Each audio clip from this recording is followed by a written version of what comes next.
اللهم صل وسلم على نبينا محمد رب اشرح لي صدري ويسر لي أمري واحلل عقدة من لساني يفقهوا قولي. ربنا زدنا علما نافعا. رب يسر ولا تعسر وتمم بالخير. اللهم وفقنا لما تحب وترضى. آمين يا رب العالمين. اعوذ باللہ من الشیطان الرجیم. وَأَنفِقُوا اور خرچ کرو فی سبیل اللہ اللہ کے راستے میں، ولا اور نہ تلقو تم ڈالو بِأَيْدِيكُمْ اپنے ہاتھوں کو إِلَى التَّهْلُكَةِ طرف ہلاکت کی، وَأَحْسِنُوا اور احسان کرو، اِنَّا بے شک اللہ یحب محبت رکھتا ہے المحسنین احسان کرنے والوں سے۔ انفقو نون فا قاف سے ہوتا ہے، مطلب تم خرچ کرو، حکم ہے یہ، آرڈر، صرف جو ہے ایک بات نہیں ہے، آرڈر کا اسلوب ہے یہاں پہ، حکم کا، اور خرچ کرو، ٹھیک۔ اور تلقو لام قاف یا، اس میں کیا ہے، تم ڈالو، اس کا ہے لام قاف یا اس کا روٹ ہے، اور میننگ کیا ہے، تم ڈالو، اور پھر آپ کے سامنے ہے التہلکہ، ہا لام کاف سے، ہلاکت، تباہی یا بربادی کے حوالے سے یہ ملتا ہے۔ تو اس آیت میں مسلمانوں کو بیسکلی حکم کیا دیا گیا ہے، پہلے دیکھتے ہیں با محاورہ ترجمہ، کہ اللہ کی اور اللہ کی راہ میں خرچ کرو، اور اپنے ہاتھوں سے اپنے آپ کو ہلاکت میں نہ ڈالو، اور نیکی سے پیش آؤ، بے شک اللہ سبحانہ و تعالیٰ نیکی کرنے والوں سے محبت رکھتا ہے۔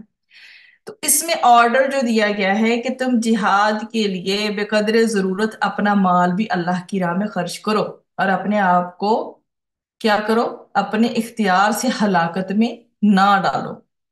اس میں باقاعدہ حضرت حذیفہ رضی اللہ عنہ فرماتے ہیں کہ یہ آیت اللہ تعالیٰ کی راہ میں خرچ کرنے کے بارے میں نازل ہوئی ہے، اور جہاں تک حضرت ابن عباس کی رائے ہے تو وہ فرماتے ہیں کہ یہ آیت قتال کے بارے میں نہیں ہے، بلکہ یہ اللہ تعالیٰ کی راہ میں خرچ کرنے کے بارے میں ہے، کہ اللہ تعالیٰ کی راہ میں خرچ نہ کرنا اپنے آپ کو ہلاکت میں ڈالنا ہے۔ تو اس میں کیا ہے، سب سے پہلے پورشن میں وَأَنفِقُوا فِي سَبِيلِ اللَّهِ اور خرچ کرو اللہ کے راستے میں۔ تو انفاق فی سبیل اللہ سے مراد ہے کہ اللہ تعالیٰ کے دین کو پھیلانے اور قائم کرنے کے لیے مالی قربانیاں دینا، ٹھیک۔ تو اس میں آپ حضرت حذیفہ کی رائے بھی پڑھ کے آ چکے، ٹھیک ہے، سن لیا آپ نے۔ تو اس میں اس آیت میں جہاد فی سبیل اللہ کے لیے انفاق کا حکم ہے۔ پھر آگے ہے وَلَا تُلْقُوا بِأَيْدِيكُمْ، نہ ڈالو تم اپنے ہاتھوں کے ساتھ اپنے آپ کو کس چیز میں، ہلاکت میں، ٹھیک۔ تو التہلکہ مطلب ہلاک کے ایک ہی معنی، مطلب یہاں ہلاکت سے مراد انفاق کو چھوڑ دینا، جہاد کو ترک کر دینا، گناہ پہ گناہ کیے جانا۔ تو کیا کہا گیا ہے، جہاد کو نہ چھوڑو، اگر چھوڑو گے تو تمہارا دشمن قوی ہو جائے گا، جس کا نتیجہ یہ ہے کہ تباہی ہی ہوگی۔ تو جہاد کے لیے مال لگانے سے گریز کرو گے تو تمہارا دشمن کیا ہوگا، سٹرونگ ہوگا، مضبوط ہوگا، اور تم ویک پڑ جاؤ گے، تم کمزور ہو جاؤ گے۔ یہ بیسیکلی کون سا راستہ ہے، یہ ہلاکت کا راستہ ہے۔ تو فقیری کے ڈر سے اللہ تعالیٰ کی راہ میں خرچ کرنا جو چھوڑ دیتا ہے نا، وہ کیا کرتا ہے پھر اپنے آپ، وہ اپنے آپ کو ہلاکت میں ڈالتا ہے، کیونکہ اپنے آپ کو یہاں پر ہلاکت میں ڈالنے سے مراد بخل ہے، یعنی اللہ تعالیٰ کی راہ میں خرچ نہ کرنا۔ انسان خرچ کر دینے کو ہلاکت سمجھتے ہیں، یہ وائس ورسا ہے نا۔ ہم لوگ ہم لوگ اپنی بات نہیں کرتے، ایک بات کرتے، ایک طبقہ ہے، سپوز ایک پرسن ہے، ایک ایسے ہی رینڈم پرسن ہے، وہ اپنے مال کو خرچ کرنے میں ہلاکت سمجھتا ہے، ٹھیک ہے، وہ سمجھتا ہے کہ وہ مال کو خرچ کرے گا تو ظاہر اس بات اس کا یہ فکر لاحق ہے فقیری کی، ٹھیک ہے، مال کم ہو جانے کی۔ تو بیسیکلی ریالٹی ہے کیا، ریالٹی اور جو حقیقت ہے وہ تو other side of the picture ہے، کہ مال کو اللہ تعالیٰ کی راہ میں خرچ نہ کرنا ہلاکت ہے۔ خرچ کرنے سے انسان کا دل تنگ ہوتا ہے، یہ اس پرسن کی مثال بتا رہی ہوں جس کا خرچ کرنے کو دل نہیں کرتا، تو یہ دل کی تنگی دنیا اور آخرت کی ہلاکت ہے۔ انسان کے پاس جو کچھ ہے اگر وہ اس کو اللہ تعالیٰ کے حوالے نہ کرے تو اللہ تعالیٰ کے پاس جو کچھ ہے وہ آخر کیوں اس کو آدمی کے حوالے کر دے؟ ٹھیک؟ تو اس لیے مال کو خرچ اللہ کے راستے میں نہ کرنے میں ہلاکت ہے، اور سلامتی کس بات میں ہے؟ کرنے میں ہے۔ تو سیدنا ابو ہریرہ رضی اللہ عنہ سے روایت ہے کہ نبی کریم صلی اللہ علیہ وآلہ وسلم نے فرمایا، ہر دن جس میں بندے صبح کرتے ہیں، دو فرشتے اترتے ہیں، ان میں سے ایک کہتا ہے اے اللہ خرچ کرنے والے کو اس کا بدل عطا فرما، اور دوسرا کہتا ہے اے اللہ روک کر رکھنے والے کے مال کو ضائع فرما دے۔ بخاری 1442۔ تو مال کا بیسیکلی جو وہ کہتے ہیں ٹرو میننگز میں یوز کیا ہے، صحیح معنی میں استعمال کیا ہے؟ مال کا صحیح استعمال یہ ہے کہ اسے زیادہ سے زیادہ دینی ضروریات کے لیے خرچ کیا جائے۔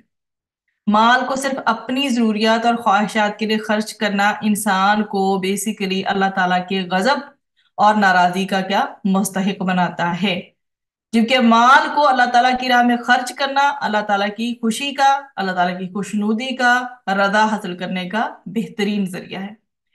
تو اس طرح سے افراد بھی ہوں، اور مطلب اگر سنگل ایک پرسن کی بات کی جائے، انڈیویجول کی یا کولیکٹیولی لوگوں کے گروپ کی، دونوں پر اللہ تعالیٰ کی رحمت ہوتی ہے اور اللہ تعالیٰ کی مدد ملتی ہے جو بھی خرچ کرتے ہیں اللہ کی راہ میں۔ تو جو خرچ کرنے والوں کو اس حساب سے جو اللہ کی راہ میں خرچ کرتے ہیں، انفاق فی سبیل اللہ کرتے ہیں، تو کیا ہوتا ہے؟ دنیا و آخرت دونوں کا فائدہ ملتا ہے۔ پھر ہمارے پاس لاسٹ پارٹ ہے اس آیت کا، وہ احسنوا ان اللہ یحب المحسنین۔ کیا ہے جی؟ نیکی کرو، احسان کرو، نیکی کرو، اور احسان سے مراد اخلاص ہے۔ احسان سے مراد فرائض کی ادائیگی ہے۔ احسان سے مراد اللہ سبحانہ و تعالی سے حسن ظن رکھنا ہے۔ اور یہاں احسان کے معنی کسی کام کو خوبی کے ساتھ کرنے کے ہیں، یعنی اللہ تعالیٰ کی راہ میں کس کے ساتھ؟ مکمل خوش دلی کے ساتھ، ٹھیک ہے؟ یہ نہیں کہ اداس دل کے ساتھ، خوش دلی اور فیاضی کے ساتھ خرچ کرو، اور وہ مال خرچ کرو جو تمہیں سب سے زیادہ محبوب ہو، عزیز ہو۔ تو انفاق کے معاملے میں اس احسان کی تاکید قرآن کریم نے بھی خود جگہ جگہ فرمائی ہے۔ نبی کریم صلی اللہ علیہ وآلہ وسلم کا ارشاد ملتا ہے ہمیں کہ بلا شبہ اللہ تعالیٰ نے ہر چیز کے بارے میں خوبی اختیار کرنے کا حکم فرمایا۔ سو جب تم کسی کو شریعت کی اجازت سے قتل کرو تو قتل کرنے میں خوبی اختیار کرو، مثلا ہاتھ پاؤں نہ کاٹ دو، چہرہ نہ بگاڑ دو، اور جب تم ذبح کرنے لگو تو خوبی کے ساتھ ذبح کرو، اپنی چھری کو تیز کر لو اور اپنے ذبیحہ کو آرام پہنچاؤ۔ مسلم 152/2۔ تو یہ سارے کیا بتاتی ہیں؟ یہ ساری چیزیں ہمیں کیا ہمارے دین میں کہیں پر بھی کوئی ایسی چیز ہے جو ہڈن ہے، جو بتائی نہیں گئی؟ ایون دو کہ یہ معاملہ کسی کو ختم کرنے کا ہے، قتل، پھر بھی نبی کریم صلی اللہ علیہ وسلم کی تعلیمات کتنی خوبصورت ہیں کہ کیا اسلوب اختیار کرو؟ احسن۔ تو ہر قسم کا احسان ہے اس آیت میں، کیونکہ اللہ تعالیٰ نے اسے کسی صفت اور شرط وغیرہ میں مقید نہیں کیا ہے۔